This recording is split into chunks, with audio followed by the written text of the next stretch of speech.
Welcome to my channel. Today we are sharing a powerful story about how one small distraction in an operating room almost changed a life. A story meant to remind all of us how important focus and safety are inside a hospital. And it begins on a bright morning at Sunrise Medical Center in Chicago, where Dr. Sarah Miller, an experienced anesthesiologist, walked through the wide halls with a cup of coffee and a quick glance at the day's surgical schedule, her badge brushing against the pocket of her fresh blue scrubs as she passed nurses pushing medication carts and orderlies guiding patients toward pre-op rooms, the smell of disinfectant mixing with the quiet hum of machines. And she paused for a moment at the doors to the operating area to steady herself, as she always did before each case, reminding herself that every name on the list represented someone depending on her care. And the first patient was Amir Johnson, a 26-year-old graphic designer scheduled for a routine gallbladder removal after weeks of nagging abdominal pain. A healthy young man who tried to hide his nerves behind light jokes with the staff. And when Sarah introduced herself, she explained how the anesthesia would work, how he would drift off quickly and wake up later with the pain behind him. And he smiled with a mix of trust and apprehension while monitors were set up around the room and surgical lights flooded the space with a clean white glow.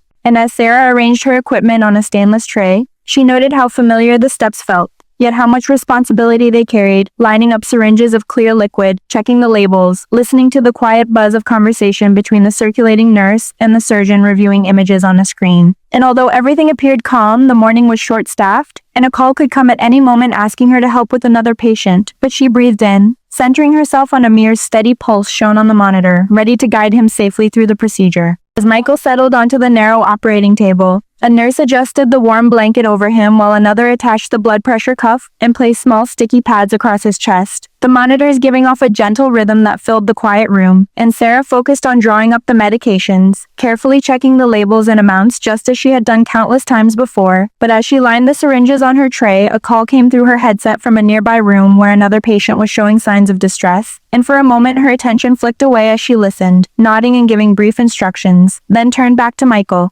reaching instinctively for the syringe she thought she had prepared, the one meant to begin light sedation. Though on the tray two looked almost identical in size and color, their labels printed in small text, and she did not notice that her fingers had landed on the stronger dose until later, because the room seemed calm. The surgeon reviewing notes, the circulating nurse counting instruments, everyone waiting for her signal. So she spoke to Michael in a steady voice, telling him he would soon feel drowsy, asked him to take a deep breath as she slowly pushed the plunger, watching his eyelids grow heavy, reassuring him as his breathing slowed and the monitor traced an even line across the screen. And for a few moments everything appeared perfectly routine. The hum of machines, the steady lighting, the quiet focus of a team moving through familiar steps, unaware that a tiny slip had entered the flow, one that would show itself only after the first incision was made.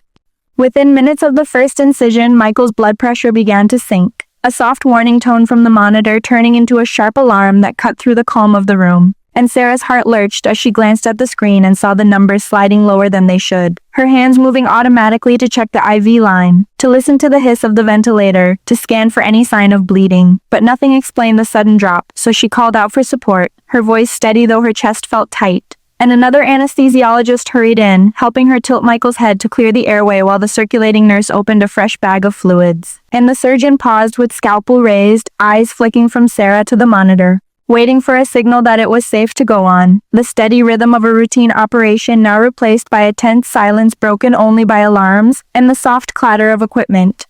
And Sarah traced back every step in her mind, replaying the moment she drew up the medication, the identical syringes, the quick turn of her head when the call came through. And she felt a cold weight settle in her stomach as she realized she might have chosen the wrong vial.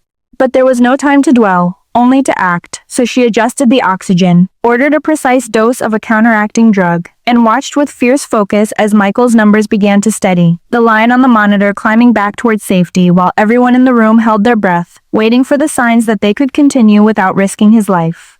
As the monitor's steady beep replaced the shrill alarm, a collective breath swept through the room, the surgeon lowering his shoulders and nodding quietly while Sarah kept her eyes on the numbers, unwilling to relax until Michael's blood pressure stayed firm for more than a few seconds. And only then did she allow herself a small breath, her fingers still resting lightly on the IV tubing as she adjusted the flow, the second anesthesiologist offering a reassuring glance before stepping back to let her regain control. And the circulating nurse carefully wiped down the tray, restoring the calm rhythm of a normal operation. Yet Sarah felt a tremor in her chest, a quiet echo of what had almost happened. And even as she confirmed with the surgeon that it was safe to continue, she knew the mistake had come too close to costing a life. So she worked with deliberate precision through the rest of the procedure, monitoring Michael's vitals, recording each dose, speaking calmly to the team until the gallbladder was removed and the last suture placed. And when they finally wheeled Michael toward the recovery unit, she followed close behind, her thoughts heavy with the knowledge that the young man on the bed had survived not only surgery but the consequences of her brief lapse, a fact that filled her with gratitude and a determination to face the error, honestly, once he was safe. In the quiet recovery room, Michael lay beneath a soft white blanket,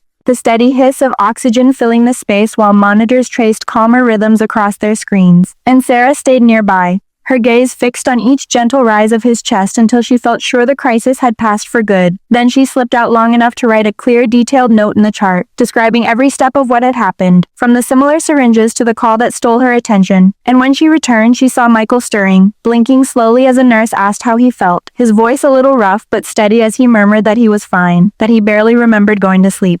And relief warmed Sarah's chest, though a shadow of guilt remained, urging her to be transparent with the surgical team. So after handing over his care, she joined a short debrief where she admitted that a mix-up during preparation had likely led to the overdose. And together they reviewed the workflow, the tray setup, the labeling, agreeing to adjust policies so no one else would face the same risk. And while Michael continued to recover, smiling faintly as his family arrived, Sarah carried the weight of the lesson with quiet resolve, already shaping the words she would use later to teach residents how even a quick glance away can change everything when someone's safety rests in your hands.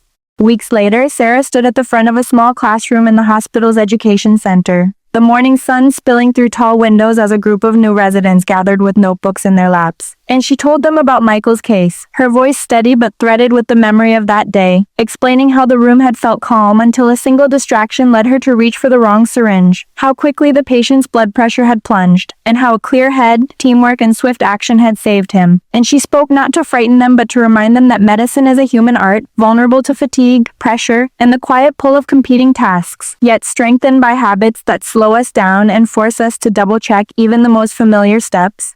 And as she described the new safety changes now in place, bolder labels, a 2-person confirmation for high-risk doses, and a reminder to pause whenever the room grows hectic, she felt a sense of purpose settle over her, a calm resolve to turn a painful mistake into a tool that might protect others. And later, as she passed Michael in the hallway, now healthy and carrying a small bag of follow-up papers, he thanked her simply for the care he'd received, unaware of the full story behind his steady heartbeat.